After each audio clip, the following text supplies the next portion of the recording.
People think liver disease is associated with alcohol, and it's largely not. People listening to this would just be shocked at that stat, that it's the third leading cause of death.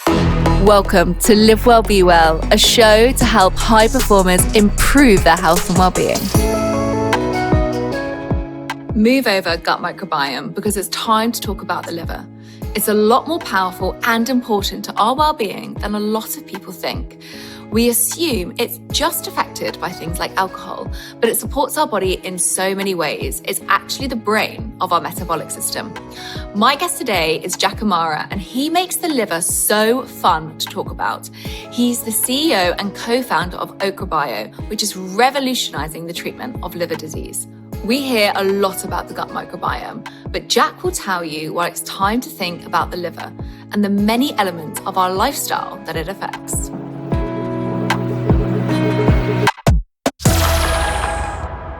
We first got introduced when my mum was diagnosed with an autoimmune liver disease. She doesn't drink.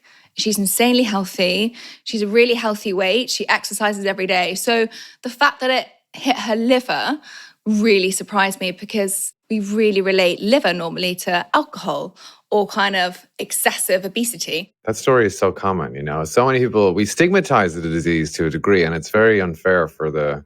It shouldn't be stigmatized in any way, but it's very common for non-alcohol related drivers of disease. Alcoholic liver disease is actually a very minor portion of the overall liver disease spectrum.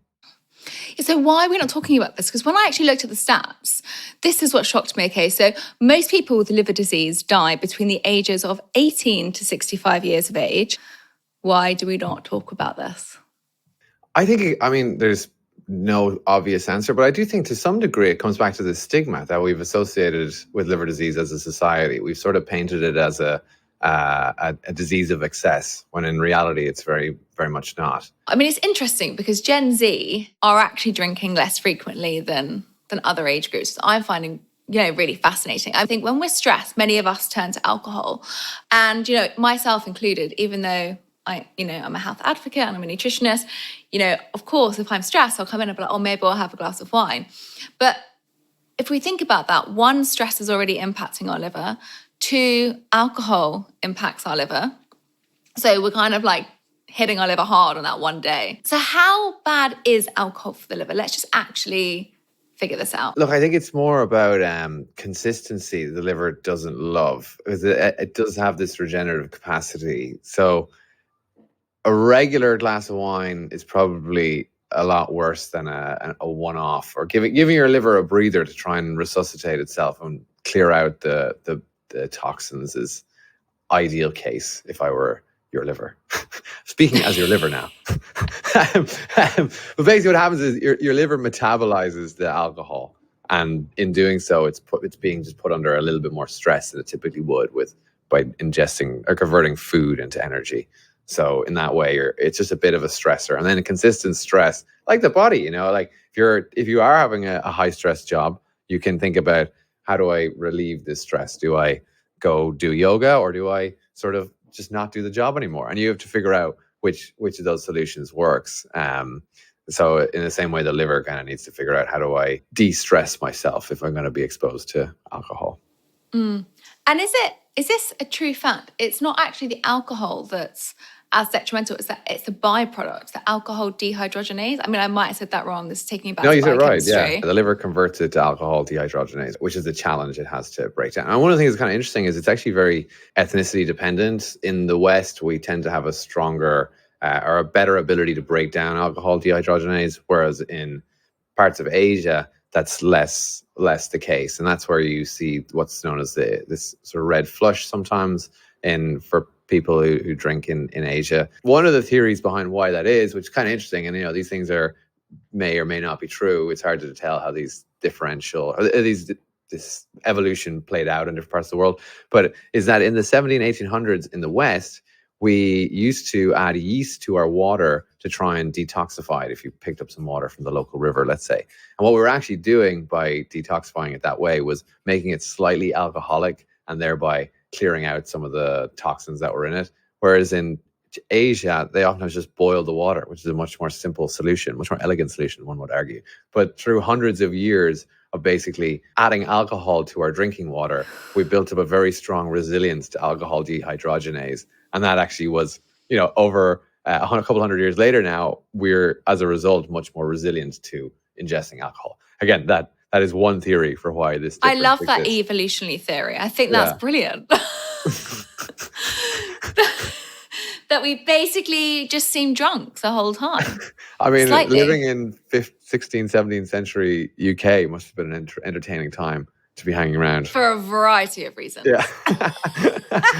For a variety of reasons, correct. Yes. Not a good time to be an Irishman, but a great time to be in the UK.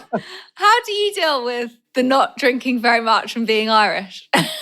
Well, I didn't say I don't drink very much. I said I'm trying to work on treatments for liver disease. This is a purely self-interested motive to try and cure my brethren and my own indulgences. I'm joking. That is a very hot take joke. I don't know. There is some irony in an Irishman building a company to try and solve liver disease. It wasn't necessarily by design, as I mentioned, but it's good. Yeah, we need better treatments for liver disease, and if I can be the spokesperson for that, I'd be very happy to. Well, you are. That's exactly what you are. And I think people listening to this would just be shocked at that stat, that it's the third leading cause of death, of premature death. And I think people just hearing that will be shocked, because we hear of the C word, and we hear of cardiovascular disease, and we hear of all of these topics spoken about a lot. But you've mentioned something earlier to me as well, is that our liver can regrow and regenerate itself, even if 2/3 are cut off. So then my question comes to my mind of, okay, well, if it can regrow and regenerate, even if it's lopped off, why are people still dying from this? I mean, it might sound like a really obvious question or kind of a stupid question to ask, but that does kind of make me think, what is it that's kind of still killing people in liver disease? It's not a silly question at all. It is, in some ways, the sort of crux of the question that scientists have been thinking about for centuries. If you go back even to the days of Prometheus and the Greeks, the story goes that Prometheus was left on a cliff, and a bird would every day come and eat his liver, and it would regrow. And so, back in the Roman and Greek days, we knew that the liver had this ridiculous and interesting capacity to regrow itself, which is kind of fascinating history of liver disease. But the challenge, and oftentimes what we think about as a scientific organization, is why does it lose that regenerative capacity? And that's largely what we think is driving liver disease, is that over time, and with sort of quite significant disease, your liver loses the capacity to regenerate itself. And then you end up having inflammation that's caused and that's unsolved. And that inflammation leads to scarring and cirrhosis. And then that really drives later stage liver disease. So if we can figure out what are those regenerative factors, it might be a really interesting way to try and treat the disease and solve the disease. I mean, absolutely. It's like the only organ, I think, that can do that. Because could you imagine if your brain could do that? Like, all the brain cells that were lost, if you could just regenerate them, it would be fantastic. It would be amazing. amazing. That the liver has the capacity to do that. It's such a powerhouse organ. And I love that you have literally said it is the metabolic house. Like, it is, we think about the gut microbiome, right? We think about the brain and the gut connection. But talk to me about the liver. Like, why is it so important, and why do you reference it in that term? Because I don't think many people would have heard of that before. The liver is such a central node for so much of the body's whole overall system. It produces 70% of the proteins that go around the body and are used for various functions. It is the filter that enables your blood to be successful. It breaks down all of the food and converts it into ATP that we use to walk around. It's funny that it hasn't got as much love, I guess, as other organs. So yeah, let's give the liver some love. So it's like move over gut microbiome. The liver is trending in 2023. Well, I hope so. We need better medicines. We need more people to be thinking and talking about this. And it does play just a fascinating role in so many different ways that we should be giving it a bit more attention, I think. Well, I think something that will kind of leash onto people's ears here is when I talk about metabolism. Yes. Well, the liver is the brain of the metabolic engine. That is its primary function in a lot of ways. And so tell me, how does it work with our metabolism? Why is it so important? What does it actually do? And how can we enhance that? How can we kind of support our liver health to support our metabolism, basically? So essentially everything you eat, your body's taking it and thinking, how do I ingest this and squeeze all of the nutrients out of it that I need to go and do my daily living? That in some ways is what's happening when you feel hunger and when you ultimately on a daily basis go through the satiation process.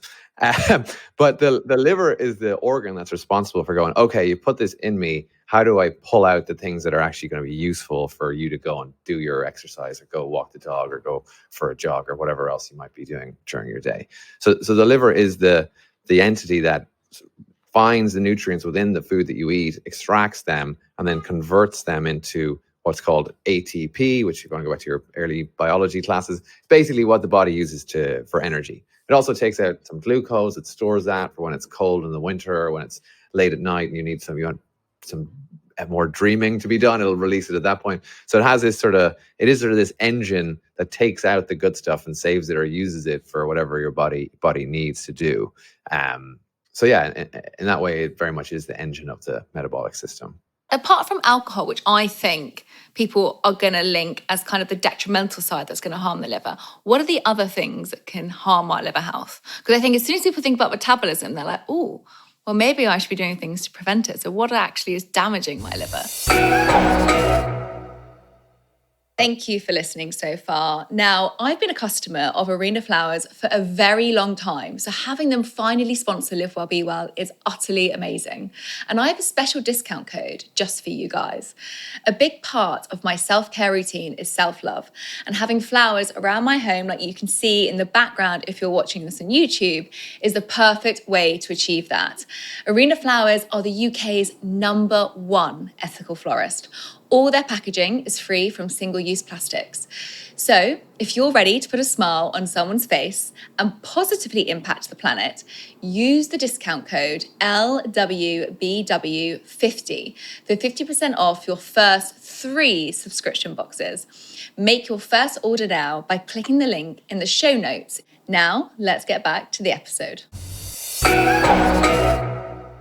There's a lot of stuff that isn't good for the liver and that you can think about trying to change. Like number one, and this is maybe sounds a little bit obvious, a little bit counterintuitive, but it is obesity. It's not good. The liver feels like it's under pressure. You got a lot of food to process. It's already probably clogged up a little bit as you've gotten more weight around the hips. It's also building up around the liver. That's maybe one thing people don't fully appreciate is that as you build up love handles, your liver builds little mini love handles as well. And as your liver gets more and more love handles, it becomes increasingly difficult for it to do its basic daily function. And then that over time and excessively sort of helps or causes the liver to begin to break down and then ultimately need some support in various ways. But other things that can be bad for it are, as I mentioned, drug-induced liver injury is a very common theme, not just recreational drugs, but regularly taking ibuprofen, regularly taking sort of your standard medication or even prescribed medication can sometimes have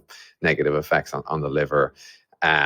Age is actually very bad for your liver. I know that's a weird thing to say, but with time, it ultimately, like any engine, just begins to get clogged up and sort of beaten down.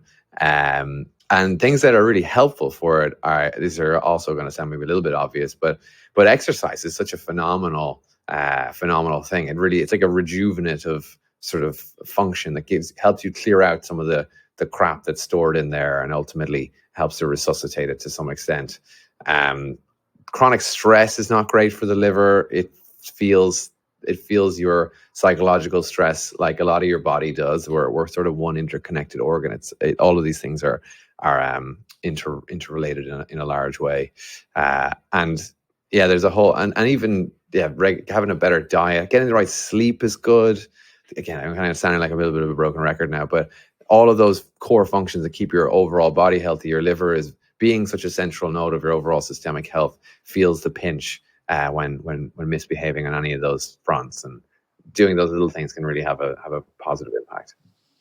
So like you mentioned a few things there, like excessive medication. So I'm thinking many people listening to this, maybe who are on SSRIs or are taking anti-inflammatories every day to support their pain relief. What should these people be doing? Is there anything there that they should be more aware of? Obviously, probably getting good sleep and trying to exercise, but is there anything there that kind of should be sitting front, fore and center for them to help impact their liver more in a in a preventative way? We're getting a lot more precise and elegant with the medicines we're designing, and there's a lot less off-target concerns, and the liver appreciates that. But either way, I think if you are on a high medication, it's even more pertinent that you think about exercise and think about a healthy diet and think about all of these things to try and do everything you can to maintain a healthy liver function. And then I guess if you're taking discretionary medications that you aren't certain are fully necessary, you haven't been prescribed by a medical professional, think about that in the context of it. Do I really need it, or is there another alternative solution here for the problem that I'm facing? And then that makes me think, well, what about supplements?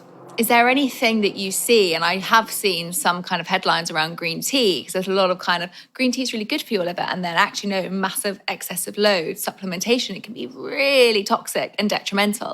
And I see, especially as a nutritionist, so many headlines around have this supplement or have this, it will boost X or Y.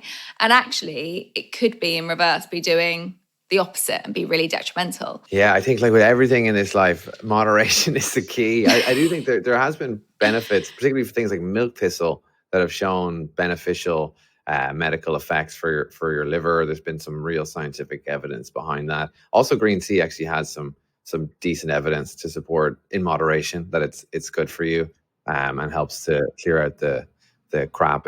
In milk thistle, the active ingredient is this thing called silymarin that seems to have support reducing oxidative stress, which is healthy for the liver and has kind of an antioxidant effect, which is broadly a positive thing. There's a few other supplements that have had some initial scientific research done on them. Things like turmeric have some basic evidence to support them, but all of this evidence is what's the word, like limited in validation. You know, there's not necessarily been large scale clinical studies, because you think about trying to run a clinical study on turmeric, you know, you'd have to have thousands of people only eat turmeric and kind of maintain a similar diet to the other 1,000 people who didn't eat turmeric, and then try and see over 20 years if that's actually improving your liver. So these kind of things are hard to say with conclusive evidence that this really does have a beneficial effect, but there's basics, scientific theses that would seem valid to support their use. But I think, as you rightly pointed out, it is all about moderation with anything like that.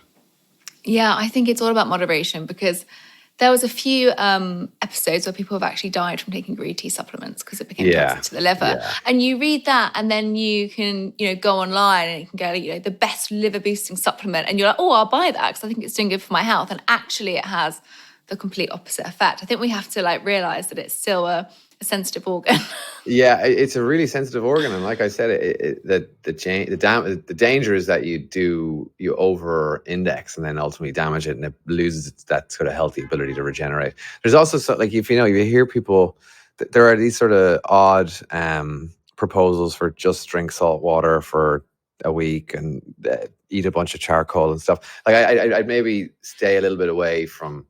It ranges as a spectrum, and again, it's just so hard to prove or disprove the value of these types of interventions, given the way you would have to run a clinical trial, which makes it almost impossible to really conclusively say that these things are good. And generally, my thesis is the wackier sounding, probably the more you should stay away from it.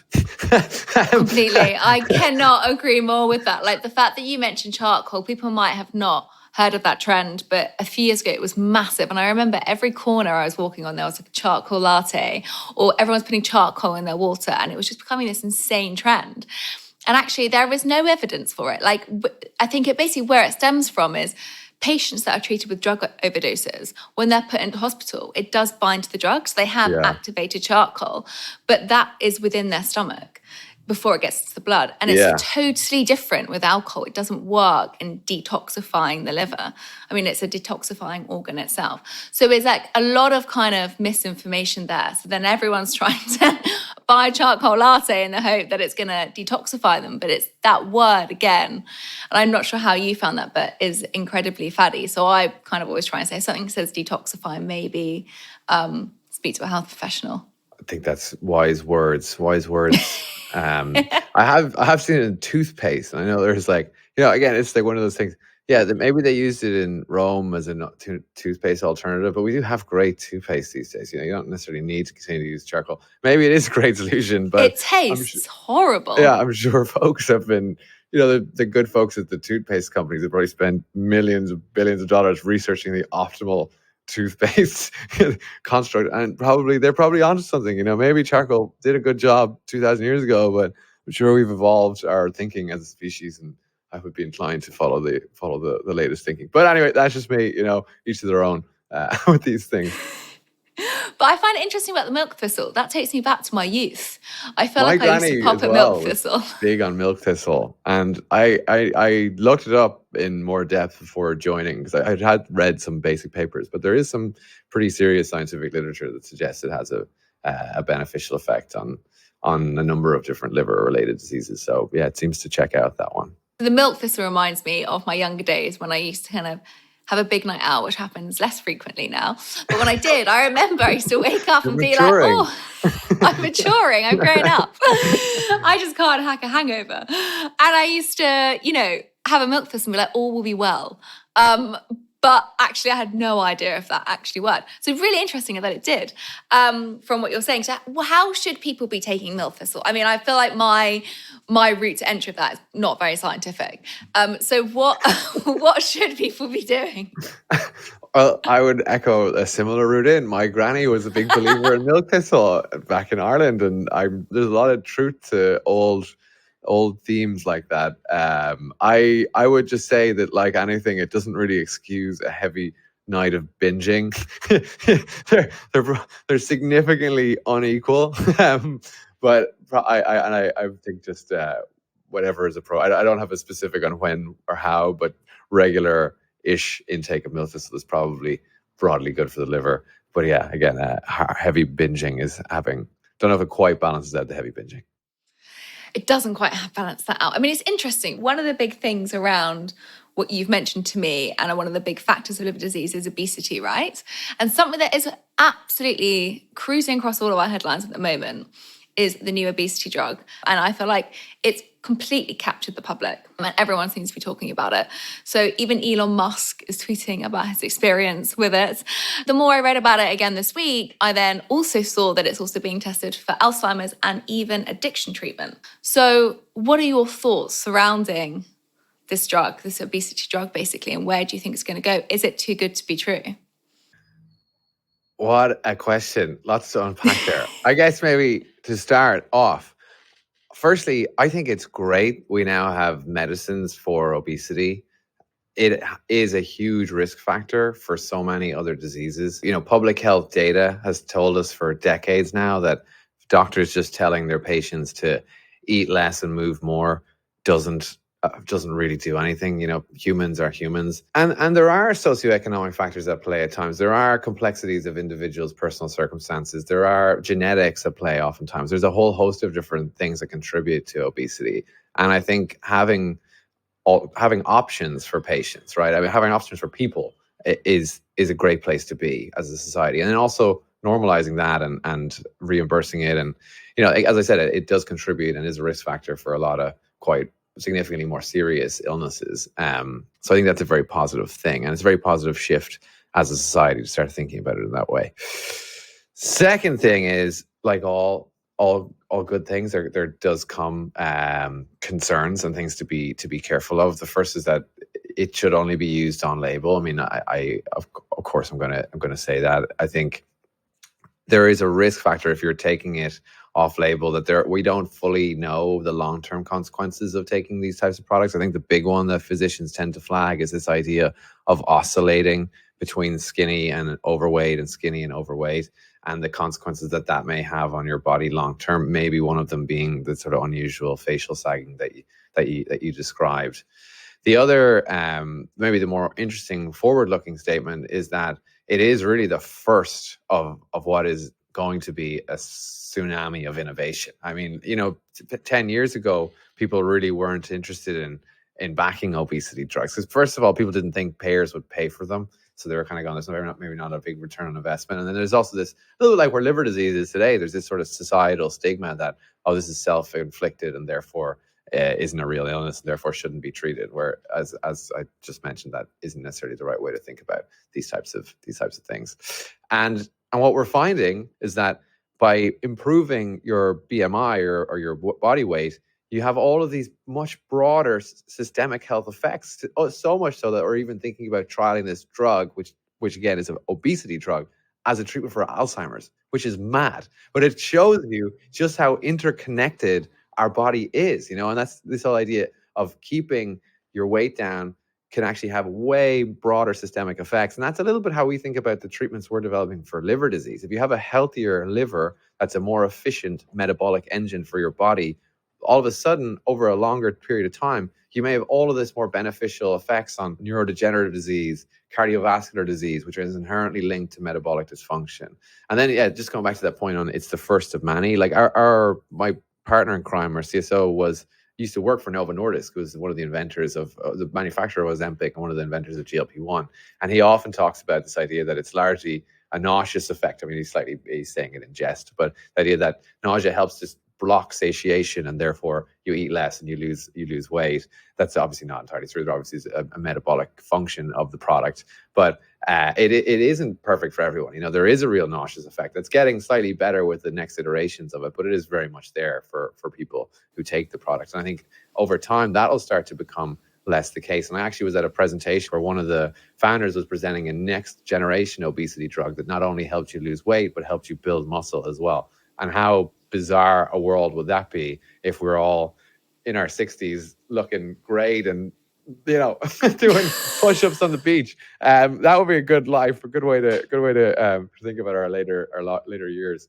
So anyway, all that to say, we're just at the tip of the iceberg, and I think there'll be a lot of innovation in the space. I think it's going to really profoundly change how we think about society and that's quite interesting. I find it absolutely fascinating. The only thing that I have as a caveat is how a single drug, no matter how promising it is, just can't also replace a supportive environment and mindset that also encourages healthy choices, right? And it's this thing that I have had conversations with friends or patients recently who are like, oh, this is amazing, it's changed my life. But as soon as they come off it, they don't quite know what to do because they're still in this same environment. And so it's that kind of, is it too quick, too soon? And actually it could have a reverse effect. Absolutely. I think all of these things need to be prescribed within the context of a particular patient's journey and by a medical professional. And I just to re-emphasize that point, I probably didn't call enough attention to it at the beginning, but there are side effects of taking, and we just don't know the longer term consequences of a really revolutionary product like this. And I think you're right. Like, I think the whole idea of holistic treatments, where it is a part of a treatment plan, it's one element of a broader sort of regime that helps you think about exercise, diet. It's sort of a companion for an obesity treatment plan, which helps avoid that idea of what they're calling sort of yo-yoing between loss of body fat. That yo-yoing is a real concern to physicians around the world. And I think, as you said, thinking about it in the context of a broader treatment plan is important. Even my sister is in the same boat where she is like obsessed with this new product, but is also starting to see the side effects. And it's also it's quite expensive as a product. It's expensive. So I think it's like $2,500 a month or something.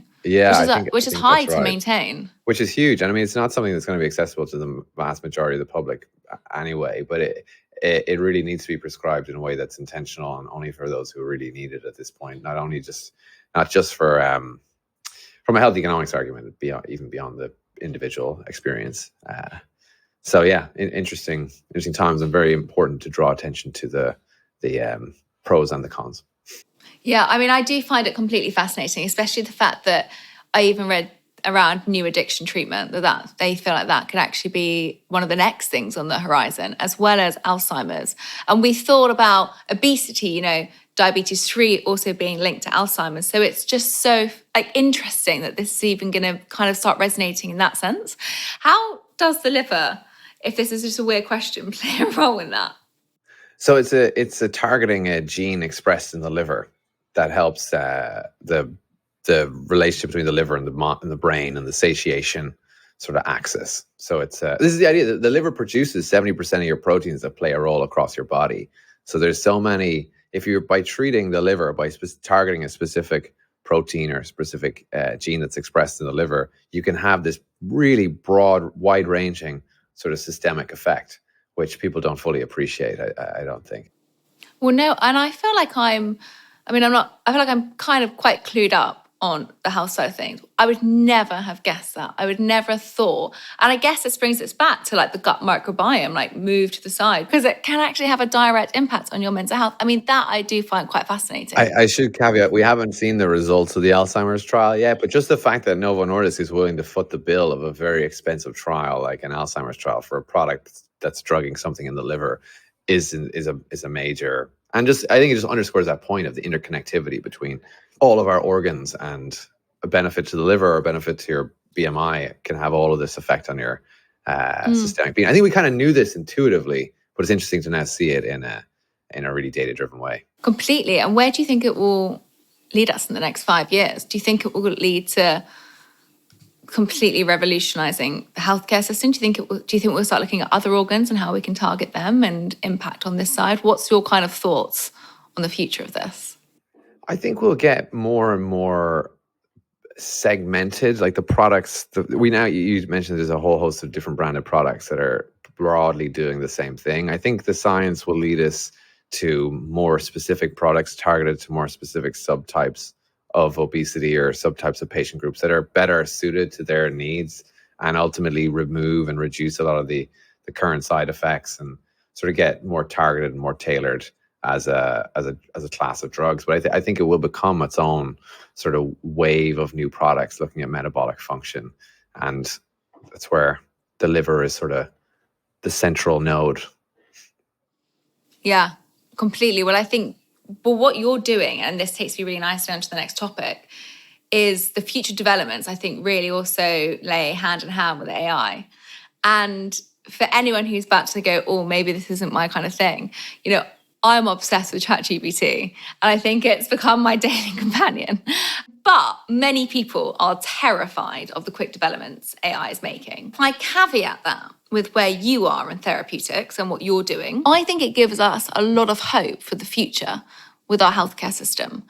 Can you talk a little bit about this and how actually AI can be a real positive benefit going forward within therapeutics and our healthcare systems, and how it could actually have a huge impact on treatments and drugs? Show yourself some love and buy some Arena flowers today. I have made them a vital part of my own self-care routine. So don't wait for someone else to give you that. Use the code LWBW50 to get 50% off your first 3 subscription boxes.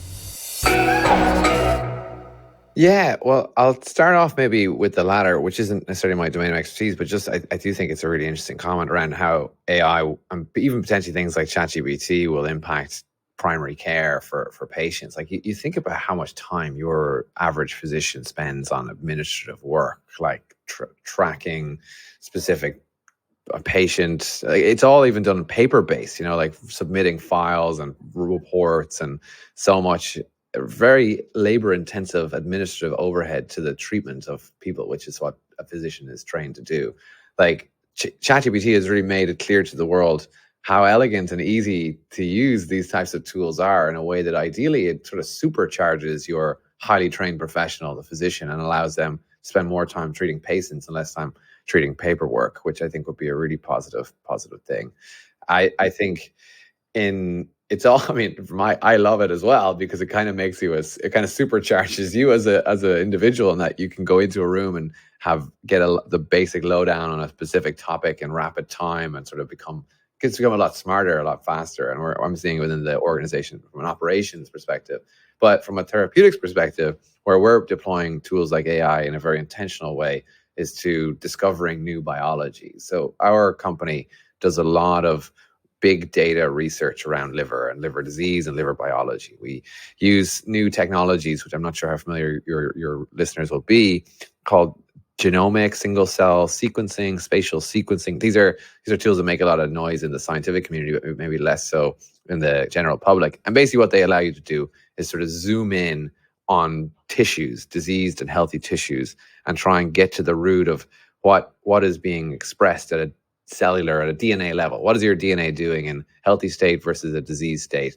And how can we kind of study those subtle changes to better understand the biology of disease? What's driving disease, and how can we ultimately get to better treatments for disease? So what we've done as a business is really build this incredible, rich library of genomic data on liver disease progression, mapped to clinical data on how this presents at a clinical level, and all of the imaging and histology data in between, to try and come up with new ideas around how would we better treat liver disease, and really use AI to mine all that data and feed us new conclusions on, ooh, we should try this in the lab. This gene seems to be really contributing to the disease. Or, ooh, have you thought about, gives us a better way to kind of, in a systematic fashion, study disease process and come up with better ways to ultimately treat it. And I think that is really going to drive a number of different areas of therapeutic development. In our domain, we're in the sort of biology area, but people have used AI in a very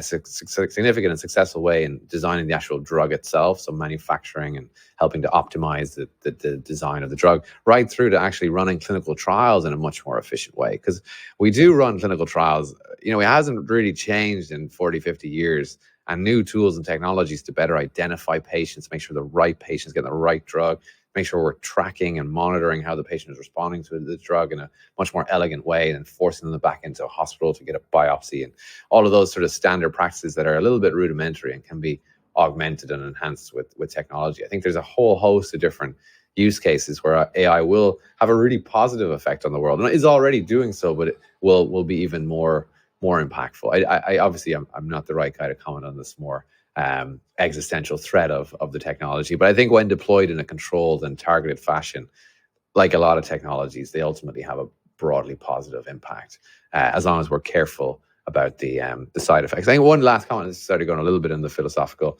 direction.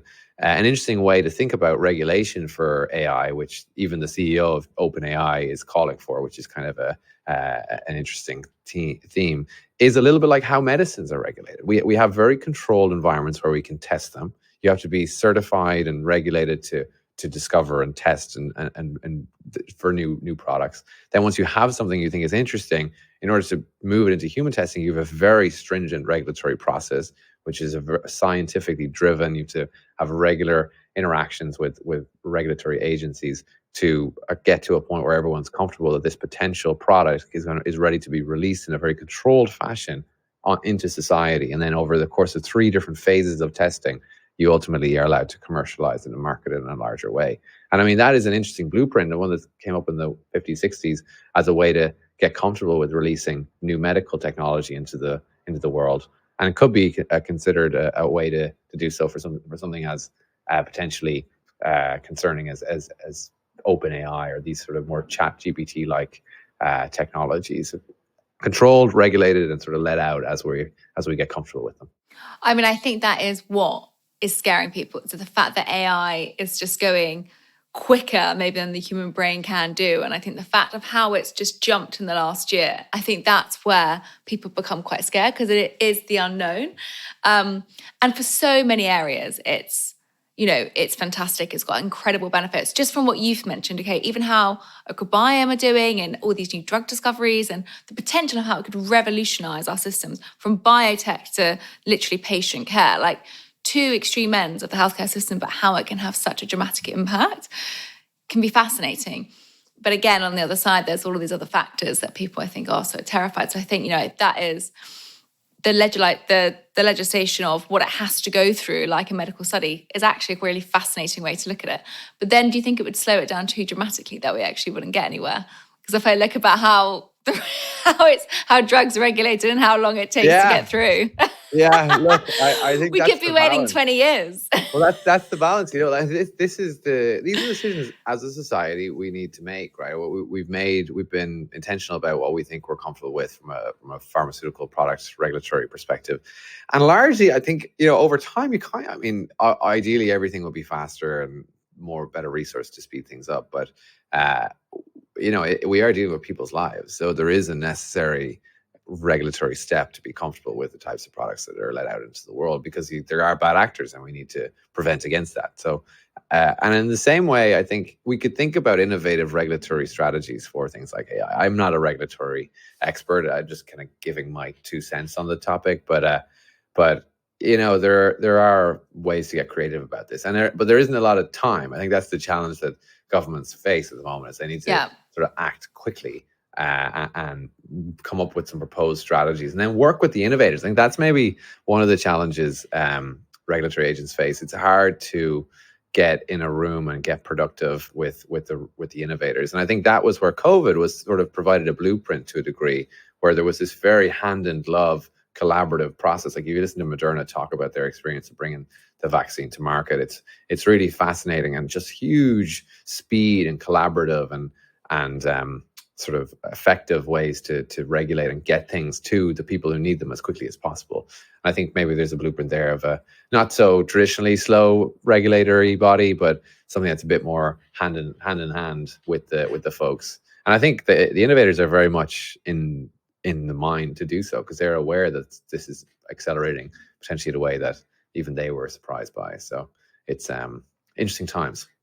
It's really interesting. I'm going to ask you a question a bit later from my Apple subscribers around what keeps you up at night on AI. So We're going to come back to that one. We have quite a few questions that have come in from our audience surrounding liver. And there's a lot that we haven't touched on. And I want to just ask one of the many questions that came in from Cherie. And she asked, how can we correct fatty liver disease? And I think that is something that is on many people's minds. My father's got fatty liver disease.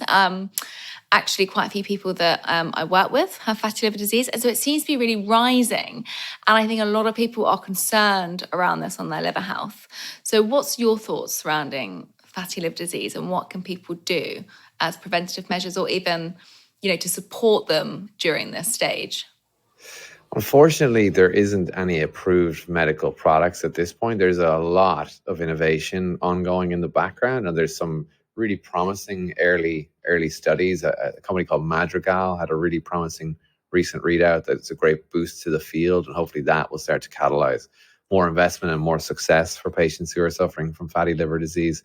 I think, unfortunately, right now, a lot of the medical advice is exercise and being mindful of what you ingest and diet, and working with a dietitian or a nutritionist to make sure that the diet plan that you put together does support the disease progression of the stage of which it's at. But the other thing that just a lot of people don't think about, and it is a real benefit, particularly to living in places like the UK or the US or Europe, is the access to clinical trials. There's a lot of companies with very elegant sort of potential solutions that are thinking through sort of ways to get them to patients. And you can look it up at clinicaltrials.gov. It has a list of all of the available companies, and you can read all the research and why they think they're promising, and see if you can sign up for some clinical studies to try and bring new medicines and hopefully have a positive impact on the way. Gosh, and there's such a good thing that people just don't think about. No, people don't, yeah. And no one talks about that. And I think actually, if you are suffering, to go on to clinical trials is you can be one of the first people to actually access some healthcare that could be really beneficial, as well as obviously from a nutritionist point of view, changing your diet or seeing someone who can give you the right advice rather than Googling. Yeah, don't Google. Go to the professionals. They've done their homework. ChatGPT is not qualified to answer your medical questions. Jack, thank you so much for coming on to Live Well, Be Well. Thank you so much for your time, and love your liver, people. Give that liver some love. That's the message of today's show.